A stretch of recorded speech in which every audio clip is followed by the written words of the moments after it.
All right, we'll turn it over to Ms. Christina Dennis. Good morning. Thanks, everybody. So I'm Christina Danis. I'm Director of Community Economic Development for Centralina. And I'm joined today by Lena Hawkins and Kate Fursinger from the Centralina team. And we're the team that is implementing the FEMA Public Assistance Financial Assistance Program to those entities that the Centralina region serves in its 9 counties. And please know that this program is being offered across the state by all councils of governments, commissions, whatever you call them. There are 16, and they are doing this for all of their member services and member governments and counties within their designated regions to address all 100 counties in North Carolina. So I would like you, if you could, as the slide says, could you please put your name, title, and affiliation in the chat? And if you could score yourselves with that, give yourself a number about FEMA Public Assistance Program. We went from a rank from 1 to 5. 1 being, I have no idea. I haven't done this before. And 3 being, I'm sort of intermediate. I've had some experience. And 5 is I'm pretty familiar and experienced, particularly with the FEMA public assistance portion of disasters. So if you could just a pulse check for us to get an understanding of it and a self-assessment. And I know from our experience in working with others on this program throughout in the development of it and our work with our emergency manager leads and partnerships, even if you're familiar with it, there's the FEMA flexible, where it's always changing and every disaster is unique. So you might have really had some great experience in the past, and then another disaster hits and you're like, oh, everything has changed, or this form is no longer the form I used before. So always time to keep up on and abreast of new knowledge. And this is an opportunity that this program serves, which you'll learn a little bit more about.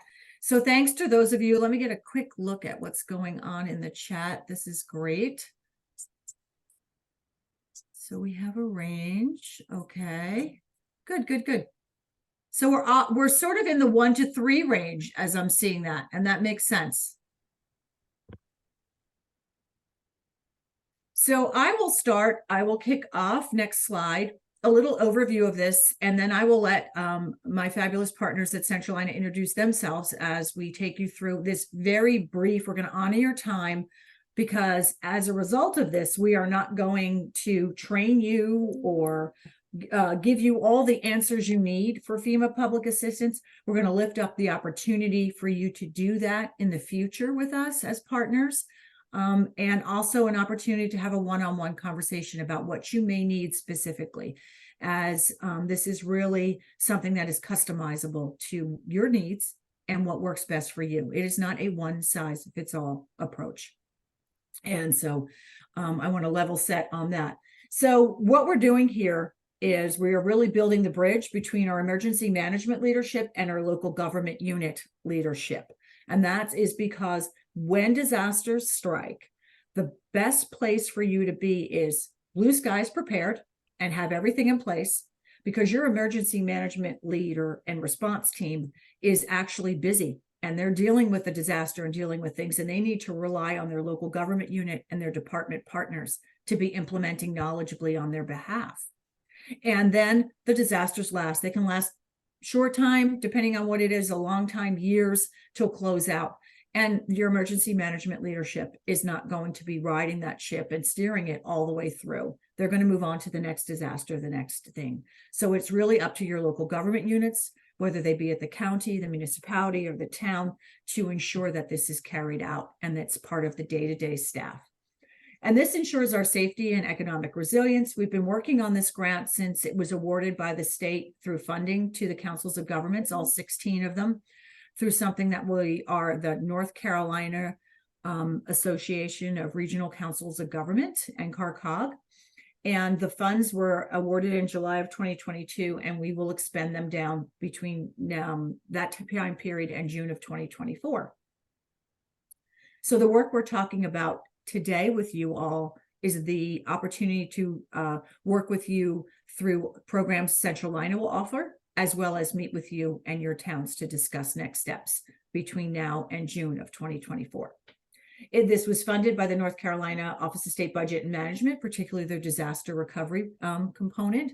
And it is done in conjunction with the Department of Public Safety and the Office of Emergency Management.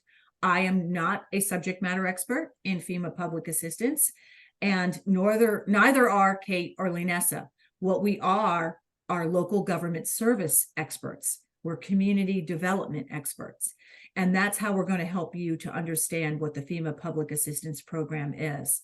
We have partnered with the North Carolina Emergency Management, North Carolina NCORP, and the Department of Public Safety. They're the subject matter experts and partners at FEMA to ensure that you get those answers. We're actually your collaborator and your convener to make sure that you know who to go to and ensure that you're getting the right answers in a timely fashion, and serve as that intermediary and interdisciplinary component for you all. Next slide. Linessa, I believe I turn this over to you at this point. Thank you. This program is focusing on public assistance after a FEMA Stafford Act disaster is declared.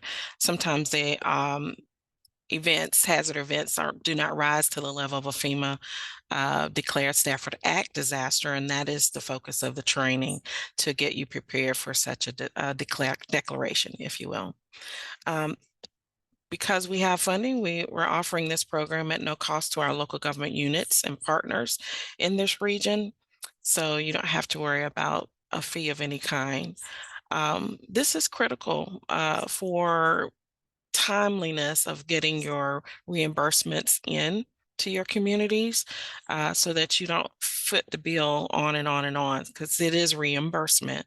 So we want to close the time range of you spending your money and then getting that cost reimbursement back into your community.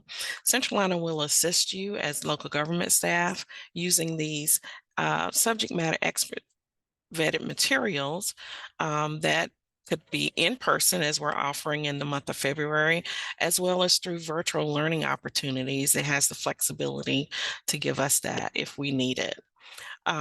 So we're going to look at 3 areas in the time continuum of a disaster.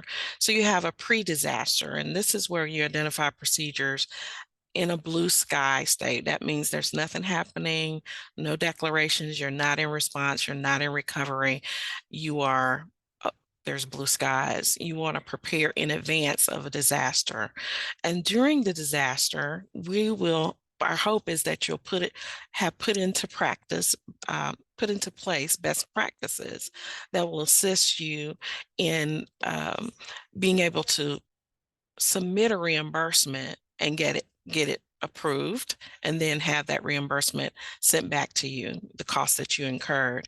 And then after a post-disaster, recoup long-term recovery funds to get you back to where you were pre-disaster. Next slide. This training does 3 things. The local benefits to you in becoming involved in this assistance program is that it ensures local units are timely securing disaster recovery funds. It builds and maintains necessary financial systems to efficiently administer funds, such as knowing what types of assets you have and what condition they're in and where they're located and how much they're valued at. As just an example. And then it also incorporates recovery staffing and procedures into your day-to-day operations to increase your capacity during a disaster. So it's not only on one person. You have a lead person, and then you have folks who know what to do, what types of data they need to collect while you're in the storm, while there is a hazard going on. And now I'll turn it over to Kate.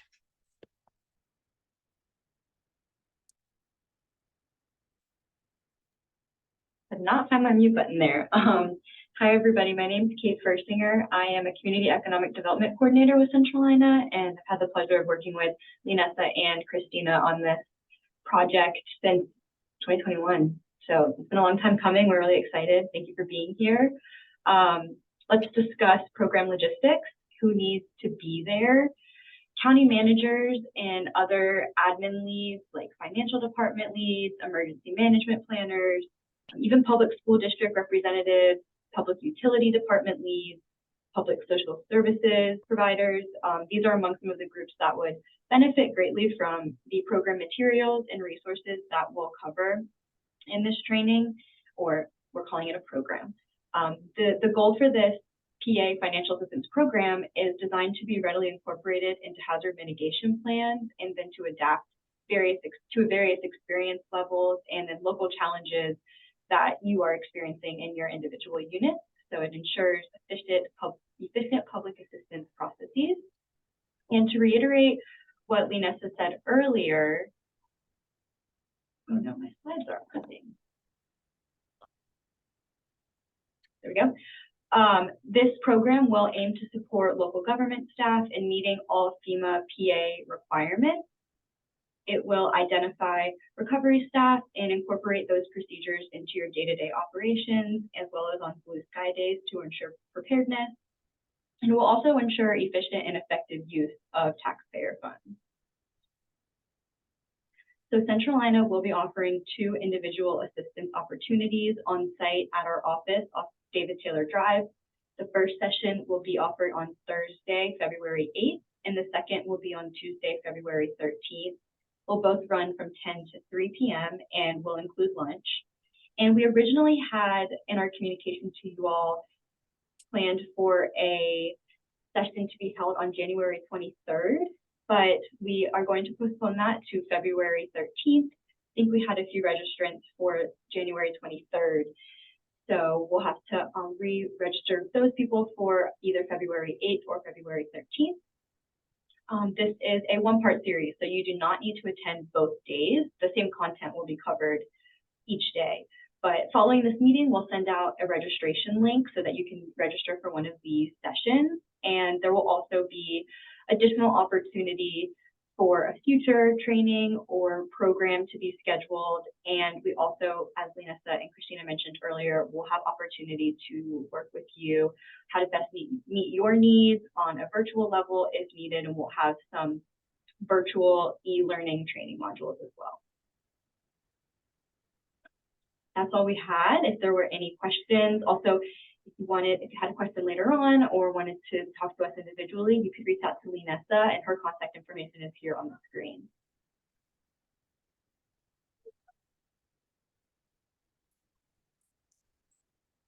We kind of zipped through that. Does anybody have any questions? Any questions? Yes. Yeah. Are you excited? Do you need help? Are you overwhelmed? Are you on the Christmas countdown? Go ahead, Sarah. Hi, Christina. So I know we have, you guys are going to send out a link to register for the next session, but what happens after that? And what sort of a process and timeline is this going to entail from the counties? So after our contract ends on June of 2024. That's where we have been funded by the state to do this work and get it going. Our goal is to get to everybody in some way, shape, or form and have access to this information with our assistance from January to June. The information is not going to go away. It will be available to you on the NCAR-COG website, and it will continue to be available to you through microlearnings and assessments and as part of member services with Centralina. However, the ability to have multiple trainings on site and the ability to continue to offer multiple trainings at Centralina is subject to additional funding that we're requesting. So what will happen is the best thing you can do is get together on one of these February dates and bring your people to the session. If those can't attend, then you should schedule a conversation with us either at on-site or a Zoom session to talk about how you might want to best tackle it in these next 6 months moving forward so that you can be ready for assistance as we move from June forward with this programming. Sounds good. Thank you. Mhm. Anyone else? Safe space. Hi, this is Diane. Hi, Christina. Hey, Diane.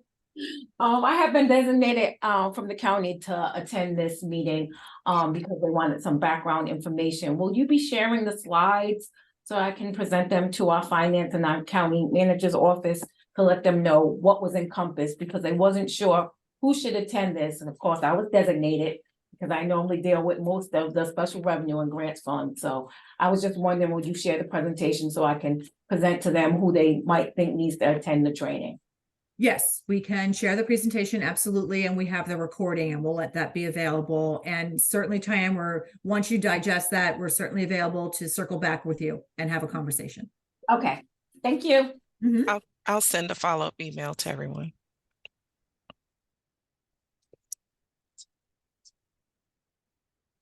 So I have a couple of our emergency management representatives on here, and if I could put you guys on the spot, since this is a safe spot, as Linessa said, to help us understand from your perspective why it's so important to build that bridge with local government as a part of public assistance, and how you see that as a value add to the community and the residents and businesses that you serve. If you could let me know. Hi, Mark. Hey, Christina, how are you today? I'm great, thank you. Excellent.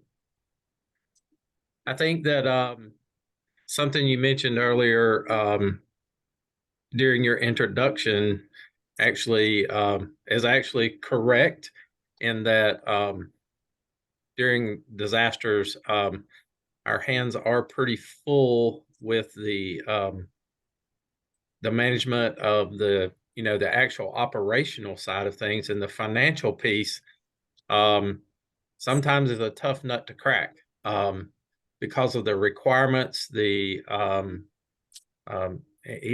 just documenting everything, making sure every I's dotted and T's crossed, which we should do. I mean, we're public servants. We're out there to utilize these public funds the best way we can. I always tell everybody, well, who pays for disaster recovery? Every one of us does. When it comes to FEMA dollars, that's all tax dollars, and we want to make best use of those dollars when we can.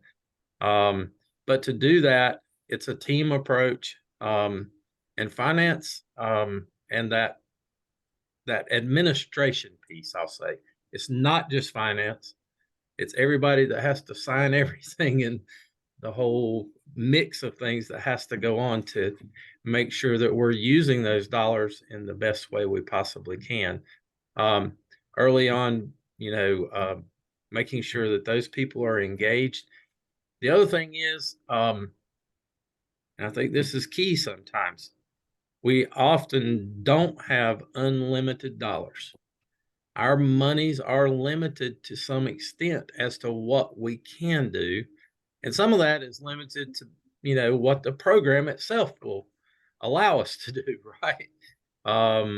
So key decisions that are made by emergency management are sometimes governed by financial constraints. And I need to know what those constraints are. And a lot of times those constraints are, some of them can be local, right?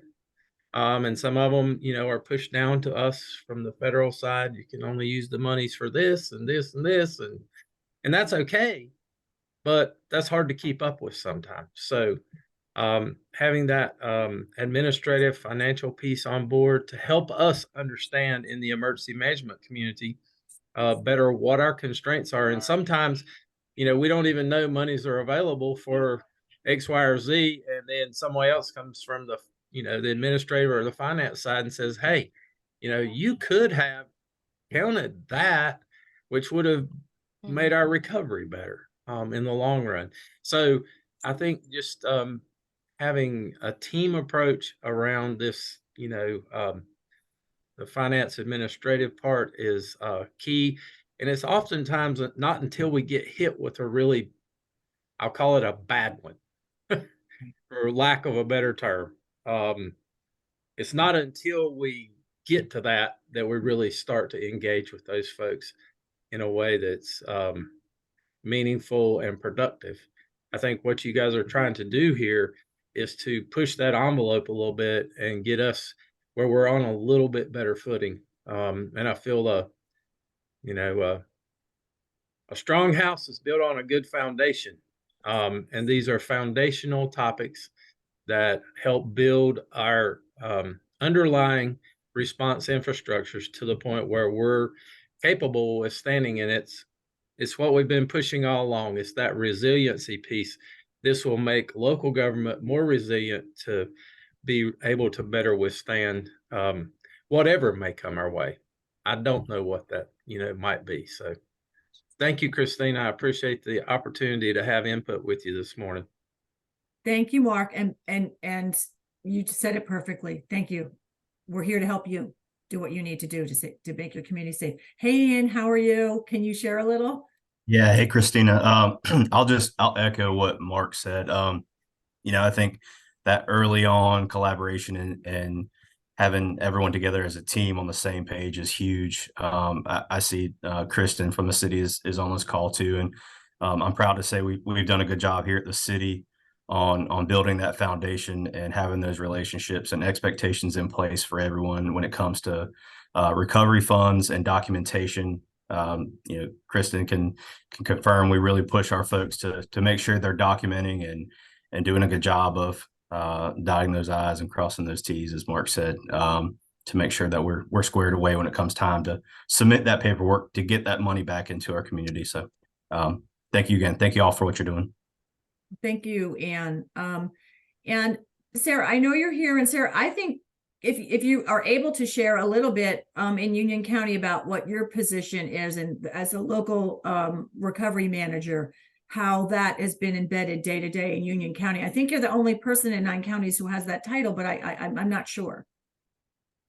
Yeah, my position was designed to, sort of do what you guys have referenced during this presentation, which is to bridge the gap between county management and emergency management. So I'm actually within the county manager's office, and that ensures that we have, two-way communication between our county management, between emergency management, and just really try to drive forward and push home some of these disaster recovery goals so that we are better prepared on the front end the next time that our county experiences something.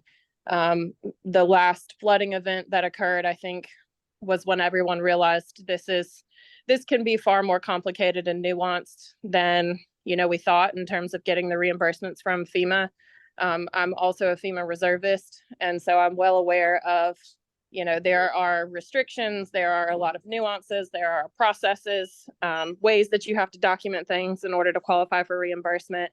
And it's really common for counties to think that they're going to get reimbursed from FEMA for something only to find out a year or two later that, in all actuality, we're not going to get reimbursed for that. So I think this program is going to be really helpful because we would like to make sure that, finance and all the players involved are aware on the front end of how we need to do things, when we need to do things, to make that process a lot smoother. I'm sure FEMA will appreciate it too, that we actually know what we're doing, and can hopefully get this thing headed in the right direction now, rather than scrambling on the back end to figure out how are we supposed to do this. Thank you, Sarah. Appreciate that. So I'll add a little perspective and everybody else chime in. So there are a lot of member governments that are very small. They either have a few people, maybe one of them is part-time, and they are going, disasters come big and small. They come, to everybody. And so what we're also looking forward to when working and building the capacity for some of our really smaller member government units, because North Carolina is got a lot of cities, but it's mostly rural. And so we have a lot of small towns. And so we want to make sure that we're there to help build capacity, but also those partnerships. And so that they know beforehand on blue sky days, as we talked about, what policies and procedures can you prioritize? It's overwhelming to have all this stuff in place. So we're going to help you prioritize what you should do and who your partners may be. And when you need help, we would like to have a collection of people that have been identified and come through this program who are knowledgeable to help you if you got damaged in more of a more dramatic way than your partners, and maybe they can help you out and get you through a pinch when needed. So we also want to start working collaboration amongst each other. And all of our counties and our small towns, as well as our big cities and our big towns, are all in this together for regional resilience. So we're also looking to do that part of it. So big or small, many resources are not. Navigating disasters and navigating the FEMA public assistance program requires all of us to work together. And so we're here to help. Any other questions? Anything you guys want to share, Linessa and Kate, in addition? No, we're just here to help you, no matter where you are in your preparedness. Don't forget that, you know, your experience may be helpful to someone. So anecdotes or don't do this or please do this is really helpful to someone who may not be as familiar with the processes and what could happen during hazard events. We can learn from each other. So we may, when you come to this setting here at Centralina, we may ask you. We might just put you on the spot. I don't know. We don't know yet, but just be prepared to share and to share your experience from your experiences as well. Thanks, Linessa. Kate, anything to share? No, thank you all for being here and listening to us. We hope to see you in February, and we'll be in touch soon. Thanks, Kate. Thanks, Linessa. So we want to honor your time. We want to let you know that you can be confident that any time that you or your departments commit to this process is a cost benefit value to you. That's all we can tell you. I don't know what it is. I can't measure it because I don't know what the disaster will be in the future or how you will get there. But everything that you do pre-disaster blue sky to get ready will ensure that you are reimbursed and more financially sound and knowledgeable when it does strike. And that's not the time to get up to speed. It's to do it beforehand. And I also want to add, when you go back and say, what the heck was that Zoom meeting thing you went back with Centralina about? What are we supposed to do about that? What do you mean I got to come to this thing? It's because we all own a part of this activity. So those that are in the school system, those that are dealing with public utilities, those that are dealing with senior services and social services and how we're going to get to them in a storm. All of that is important. The maintenance people, all of the equipment, all of that is involved in this process. And when we all know about it just enough to work better together, I can assure you that the cost benefit will be improved and your time will be of value. So if you take that message away and take that back, then that's the good work that we'll start on. This is a journey. You're not going to come to a class for 6 hours at Centralina and walk away and check a box and go, got that, all good. This is part of an ongoing journey. And we are very excited to launch this journey with you and to continue these resources to be made available to you and to continue to lobby on your behalf for the state about how important this is and how important it is to help us roll up our sleeves and work with you at no cost. So with that, I will end for the day. I wish you all happy and healthy. If we don't get to see you again, please feel free to reach out. Linessa will circle back with this information. It's been recorded. And this is just the beginning of a conversation that will make us all safer and more resilient. Thanks, everybody. Thanks, everyone. Bye, everyone. Thank you.